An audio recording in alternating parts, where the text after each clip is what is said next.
ഒടുവിൽ രുചിമധുരമായൊരു കഥയുമായി അൻവർ റഷീദ് വരികയാണ്. പ്രേക്ഷകർ അന്വേഷിച്ചലഞ്ഞ നീണ്ട ഇടവേളയ്ക്ക് ശേഷം ജനപ്രിയ യുവ സംവിധായകന്റെ വരവ് തീർത്തും പുതുമയാർന്നൊരു കഥക്കൂട്ടുമായാണ്. മാജിക് ഫ്രെയിംസിന്റെ ബാനറിൽ അൻവർ റഷീദ് സംവിധാനം ചെയ്യുന്ന ഉസ്താദ് ഹോട്ടലിന്റെ പൂജ മലയാള സിനിമയിലെ യുവതലമുറയുടെ നിറസാന്നിധ്യത്തിൽ കൊച്ചിയിൽ നടന്നു. രാജമാണിക്യവും ചോട്ടാ മുംബൈയും അണ്ണൻ തമ്പിയും തീർത്ത ഓളങ്ങൾ കഴിഞ്ഞ് സംവിധായകൻ നീണ്ട ഇടവേളയിലായിരുന്നു. ഇടക്കാലത്ത് രഞ്ജിത്തിന്റെ കേരള കഫേയിൽ എന്ന ചെറുചിത്രത്തിലൂടെ അൻവർ കാഴ്ചക്കാരെ സ്നേഹിപ്പിച്ചു. ഇപ്പോൾ വീണ്ടും എത്തുമ്പോൾ അൻവറിന്റെ നായകനാകുന്നത് മമ്മൂട്ടിയുടെ മകൻ ദുൽഖർ സൽമാനാണ്.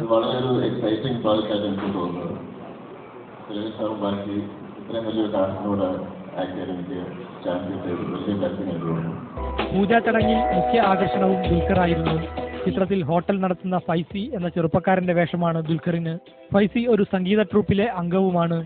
ദുൽഖറിനൊപ്പം ചിത്രത്തിൽ കരുത്തുറ്റ വേഷത്തിൽ തിലകനുമുണ്ട്. ബിരിയാണിയിൽ സ്പെഷ്യലൈസ് ചെയ്ത പാചകക്കാരനായ കരീം കെയാണ് തിലകൻ അവതരിപ്പിക്കുന്നത്.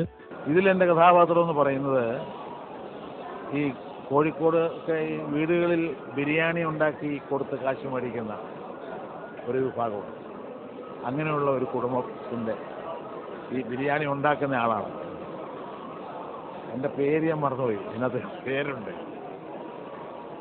അതാണ് പുള്ളി പറഞ്ഞു കേട്ടപ്പോൾ എനിക്ക് വളരെ രസകരമായി തോന്നി. വളരെ ഈ ഭാവാഭിനയത്തിന് സ്കോപ്പുള്ളതാണ്. ട്രാഫിക്കിനും ചാപ്പാക്കുരിശിനും ശേഷം ലിസ്റ്റിൻ സ്റ്റീഫന്റെ മൂന്നാം ചിത്രമാണിത്. ഇന്നത്തെ ഒരു മോഡേണിറ്റിയുടെ സിനിമയായിരിക്കും ഉസ്താദ് ഹോട്ടൽ. ഇന്ന് ഒരു യൂത്തിന്റെ തികച്ചും കളർഫുൾ ആയിട്ടുള്ള ഒരു സിനിമയാണ് ഇത്. 3 ഹിറ്റുകൾക്ക് ശേഷം അൻവർ റഷീദ് സംവിധാനം ചെയ്യുന്ന സിനിമയാണ് ഉസ്താദ് ഹോട്ടൽ. അഞ്ജലി മേനോൻ തിരക്കഥ എഴുതുന്ന ചിത്രത്തിന്റെ ക്യാമറ എസ് ലോകനാഥൻ കൈകാര്യം ചെയ്യും. റഫീഖ് അഹമ്മദിന്റെ വരികൾക്ക് ഗോപി സുന്ദർ ഈണമിടും. കോഴിക്കോട്, രാജസ്ഥാൻ, ദുബായ്, കൊച്ചി തുടങ്ങിയിടങ്ങളിലാണ് ചിത്രീകരണം. ജനുവരിയോടെ കോഴിക്കോട്ടാകും ചിത്രീകരണ തുടക്കം. Entertainment desk, India vision.